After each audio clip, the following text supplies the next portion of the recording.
think we can break this down into a couple of different. So I think like up front, the thing that every student I've ever talked to or someone I've mentored is always concerned with branding. They're like, oh, how do I brand myself? How do I make sure I stand out from the crowd? And I think the thing that's like so interesting about that is the way people think of that. They think that they have to like do all this visual stuff on their website to make themselves be branded. And so they have their own font, their own logo. They're like, oh, I got to go redesign my website. I got to make it like look different. That's what branding is to them. And to me, what I always explain to people is I'm like, branding is really going to come out in how you explain things, what your approach was, what you did and didn't do. It actually applies a lot to the process things you're talking about. The thing you mentioned a second ago too is like, hey, I'm a designer that really loves doing these things and I solve problems in this way, right? The majority of designers, actually probably all designers, are not skilled in every single aspect of design. And the thing I always tell people to do is say, hey, pick 2 of the skill sets from the design pillars. There's like this image online of like the design umbrella, and it's like, oh, here's interaction design, here's wireframing, here's information architecture, here's research, here's content strategy, right? So like pick that umbrella and like pick any 2, right? And I always tell people 2 things. I was like, hey, focus on the one you love the most. Like, hey, when you're doing the design process, what's the one you love the most? I love prototyping. I love interaction design. Those are my things. Right. And then what's the one you're really skilled at? And those might be the same thing. But I'm like, if they're not the same thing, then you have your 2. You're like, hey, I'm really skilled at visual design, even though I don't like doing it. And then I really love information architecture. Great. Those are your 2 skills. Position yourself that way. Just like Khalen was saying, hey, I really love solving problems with deep understanding of information architecture and data structuring. And I also then polish that off with visual skill sets. That's your branding. And then whenever you go into your case studies and you start talking about it, shrink the stuff that's not your strengths and expand the stuff that are your strengths. So start telling me about how you approach the information architecture differently. Tell me how you apply visual styling to simplify those things, if those are your strengths, right?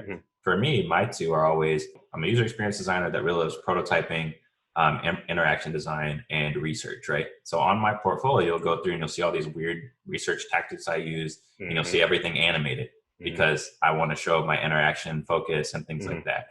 And I think interaction design and research tie really closely. It's like, hey, the thing I prototyped immediately gets tested and then it changes the next prototype. So it helps this iteration loop, which I think it helps me show that as well. But I'm like, anybody that is starting as a designer, try not to focus your branding on a visual element unless one of your things under the umbrella is the visual portion. Yes. And try to focus your branding on how you tell your story, how you approach problems, and what you did do differently than normal. And that will start showing how you, as an individual, can help solve problems for my company, the hiring person, right? Yes. So I don't know if you have anything else there, but yeah. Well, yeah, I would just say that I think the point that you're speaking to about like your branding not being a visual thing is not, not the font, the logo, the color or whatever, and commissioning all those things. It's really, your branding needs to be about like your mind, your brain. How does it work? Yeah, personal. Like, just it's literally about you. How do you work? How do you solve things? How do you think? And being able to show that off in your design process, in your portfolio, that is what sets you apart as a designer. Right. And so again, it's really just one of those things that like, it speaks to your core competency and ability to do the job. I've seen people who have just the most beautiful looking websites, who have great mocks, who have like all these cool things that they kind of show off, but you didn't show me any of your process. You didn't show me how you led to this. And honestly, you didn't put any of it together in a story, in a compelling way. Sure. Yeah. Because that is a huge part of the job too, is being able to like boil it down to the essentials, bring it together and show that to people. And, by you being able to do that and convince me as, someone on a design loop, on an interview loop, that you're someone worth hiring to this company, if you're able to do that, then I know you're good enough to do this job. Right. I think you made a good point, because like a lot of what you just said is about communication, concise, clear communication, because that's essentially solving my problem as a hiring manager. So like then you're showing that you can solve problems again.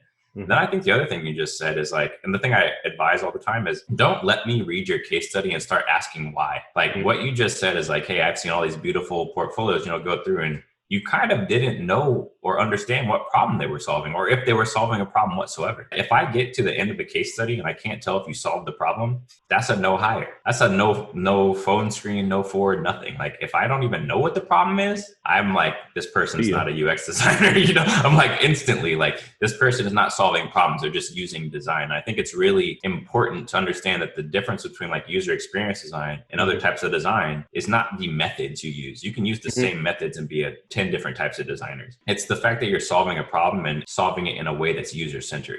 Yes. And I'm like, that's what people don't understand. They'll go out and do all these deliverables that are equivalent to user experience deliverables, but they're not in the same mindset. Thus, it's not the same product and it's not the same result, which doesn't make you a user experience designer, right? It's like that's the difficult part. But I think that actually opens up kind of the discussion that we're talking about, the process. I think it's an important piece, right? Like the whole thing about the design process that we're talking about, it's called the user-centered design process. If you don't use a user-centered process, are you a user experience designer?